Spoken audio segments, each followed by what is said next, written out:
Hello বন্ধুরা, তোমরা সবাই কেমন আছো? আজকে আমরা সবাই চলে যাচ্ছি একটু ঘুরতে।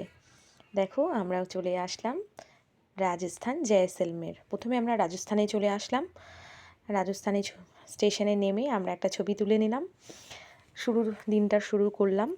তারপর আমরা আস্তে আস্তে চলে যাব জয়সলমেরে। আমরা জয়সলমেরে 2 দিন স্টে করব। আমরা এই যে চলে আসলাম, এখন যাচ্ছি। আমরা রুমে যাব, একটা হোটেল নিয়েছিলাম। দেখো দেখো যেতে যেতে এই রাজস্থান শহরটা কীরকম আমি তোমাদেরকে দেখাচ্ছি। তারপর রাত্রেবেলা আমরা চলে গেলাম গোল্ডেন ফোর্ট, এটা জয়সলমেরে। আর তারপর আমরা রাতে ডিনার করে নিলাম। দেখো, একটু ঘোরাঘুরি করলাম। এটা হচ্ছে গোল্ডেন ফোর্ট, আমি সেখানে ছবি তুলেছিলাম কিছু। এই যে দেখো, তোমাদেরকে দেখানোর জন্য আমি ছবি তুলেছি, অনেকগুলোই ছবি তুলেছিলাম। তারপর একটা ভিডিও করেছি, সেটাও আসবে। দেখো, আমি আর আমার এক চা, ভালো লাগছিলো, বেশ মজা লাগছিলো। ওখানে রাউন্ড একটা কোনো একটা কিছু থাকে, সেটার মধ্যে দাঁড়িয়ে থাকতে হয়, তারপর ওখানে ছবি তুলতে হয়, সেখানে করেছি।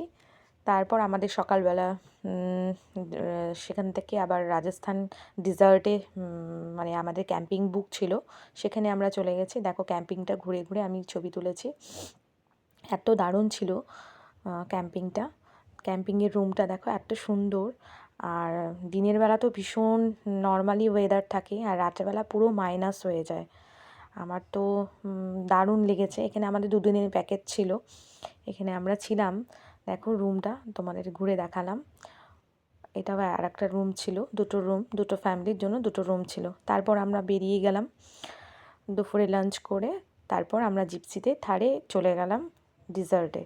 সেখানে আমাদের এই ডিজার্টে এই গাড়ি করে নিয়ে গিয়ে, এই যে দেখো, ক্যামেলের পিঠে আমি ছবি তুললাম। এত ভয় লাগছিল প্রথমে উঠে, মানে মরুভূমির উপরে এরকম, মানে একটা মানে আলাদা এক্সপিরিয়েন্স। দেখো, তারপর রাত্রে সেখানে এই ডিজার্টের ওই ক্যাম্পিংয়ে যে ছিলাম, রাত্রেবেলা প্রোগ্রাম হচ্ছিলো, খুব সুন্দর রাজস্থানি ডান্স। আমরা সেখানে পুরো এনজয় করেছি। এই যে রাত্রে আমাদের ডিনার ছিল, রাজস্থানি খাবার। আর আমরা তো বাঙালি মানুষ, বেসিক্যালি ভাতই পছন্দ করি, কিন্তু এখানকার মানুষ এখানে নানান রকমই, এই যে এটা যেরকম, এটা কি ডাল বাটি চুরমা, এই রুটি অপশনাল ছিল। ওখানকার মানুষ ঘি আর গুড়টা পছন্দ করে। আমি